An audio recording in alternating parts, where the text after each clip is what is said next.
Okay, where is Armenia? Oh gosh, it's kind of funny you guys are asking about this right now because it's been our topic of discussion research wise here lately as well.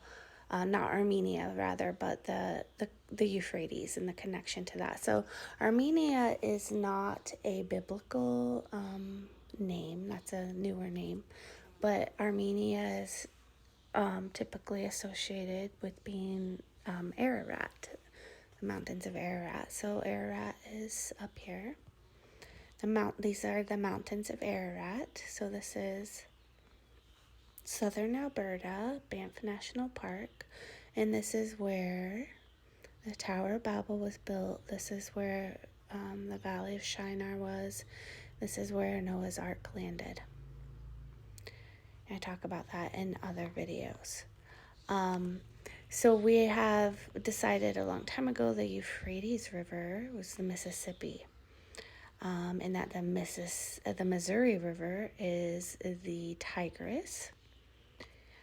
But we couldn't quite figure out the connection between the Euphrates and, like you guys are talking about, Armenia or the mountains of Ararat, because there are things talking about, it running through Babylonia, and we know that Babylon was like more over here. It didn't really make sense. It was this far east, and different things. There were pieces missing that we are still working on figuring out because these waterways have changed. Things have been dammed, things have been drained. And we knew that there was some connection between the rivers over here and the Euphrates. And this is something we have been talking about and throwing ideas back and forth for over a year now. Now, Pamela found a brilliant connection through here, which I'm not going to go into detail on that because I don't want to steal her research, but it really put together some pieces for me, some things that I had already learned, and that is that Lake Winnipeg and Lake Manitoba used to be one giant inland body of water, which was a glacial sea. It was called Lake, I can't pronounce it, Lake Agassiz, I think, something like that. And at one time, the Mississippi River actually ran out of this lake. Now, they say this was millions of years ago and stuff. I don't buy into that timeline. But at one point, there was a very large river where this purple line is called Glacial River Warren that ran out of Glacial Lake Agassiz. And there's this huge riverbed here now that the Minnesota River runs through. But the riverbed is massive, much wider than the current river. But this river ran through all the way down through the Twin Cities where it joins the current path of the Euphrates. So I knew that Euphrates used to go up into Canada further, right? But we couldn't find the connection really between this and there because all the rivers now that are up in Canada, like the Saskatchewan River, they flow up into Hudson Bay.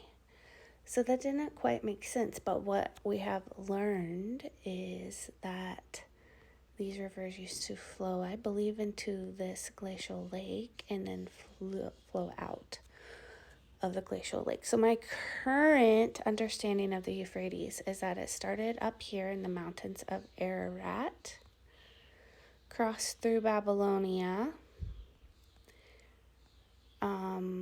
Look up the scripture about Ahava too, guys. It's really interesting. They talk about this location, Ahava, that's on the river. In this town right here is called Love.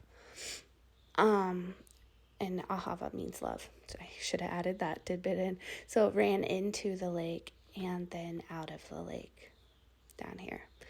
So that's my current take on the Euphrates. The Tigris, like I said, is the Missouri.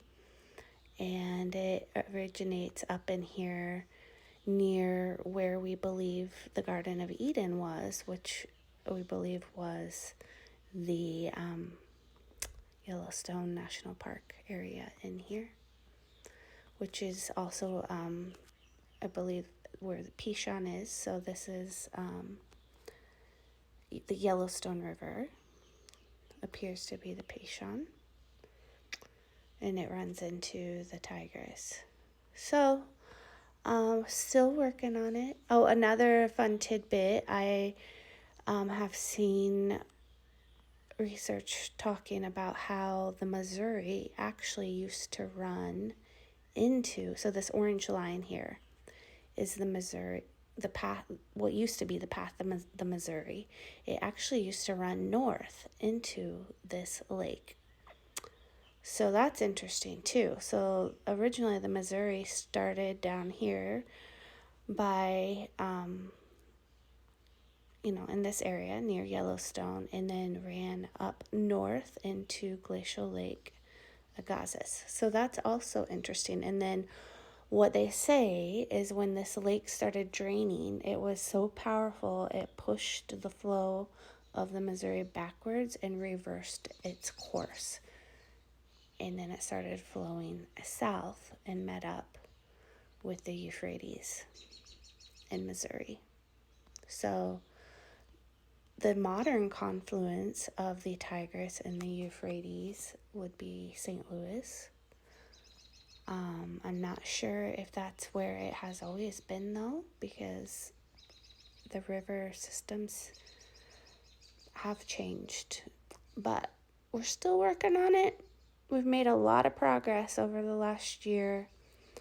I still have questions about the rivers, but I do know in general it was all right in this general vicinity, and that Armenia would have been up in here. So let me know if you guys have other questions. I can try to answer them if I'm able.